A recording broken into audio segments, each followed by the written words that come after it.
ہاتھ کی لکیروں کا علم۔ کیا ہاتھ کی لکیریں یعنی پامسٹری ہمیں اپنے آئندہ آنے والی زندگی کے بارے میں کچھ سکھاتی ہیں؟ ہاتھ کی لکیروں کا عمل ہمیں کیا بتاتا ہے؟ یہ ایک ایسا علم ہے جو آنے والے وقت کے بارے میں ہمیں بتاتا ہے۔ میں آپ کو بتاؤں گی کہ ہم ہاتھ کی لکیروں سے اپنی آئندہ آنے والی زندگی میں کیسے فیصلے کر سکتے ہیں۔ ہر ہاتھ میں زندگی کی ایک لائن پائی جاتی ہے۔ لائف لائن یا زندگی کی لائن یہ ایک ہی جیسی ہوتی ہے، لیکن کچھ ہاتھوں میں یہ آخر میں دو شاخیں بن جاتی ہیں۔ اگر ایک عورت اپنے ہاتھ میں یہ لائن دیکھنا چاہے تو وہ اپنا بایاں ہاتھ دیکھے گی، جبکہ مرد اگر دیکھے تو اس کے لیے اس کو اپنا دایاں ہاتھ دیکھنا پڑے گا۔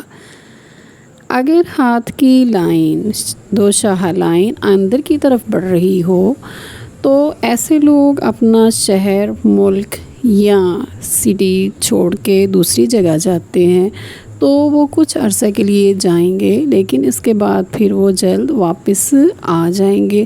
لیکن اگر یہی ہاتھ اگر کسی عورت کے ہاتھ پر ہو تو اس کا معنی یہ بھی ہو سکتا ہے کہ ایسی عورت کی شادی اپنے نزدیکی خاندان میں ہوتی ہے۔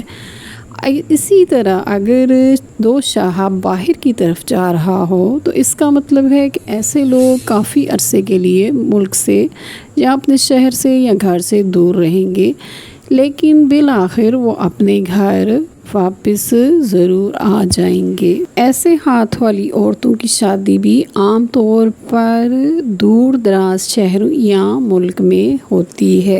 اگر آپ کے ہاتھ میں ایک ایسی لائن ہے جو زندگی کی لائن کے درمیان سے نکلتی ہے اور کافی حد تک ہتھیلی کے دوسری طرف چلی جاتی ہے تو ایسے لوگ اپنے گھر کو، شہر کو، ملک کو چھوڑ کر کسی دور دراز جگہ پر چلے جاتے ہیں اور ساری زندگی وہیں پر گزارتے ہیں۔ ایسے لوگ کبھی کبھار گھر واپس تو آتے ہیں تھوڑے دنوں کے لیے، لیکن دوبارہ اسی ملک میں واپس چلے جاتے ہیں اور اکثر اوقات ان کی موت بھی وہیں پر ہوتی ہے۔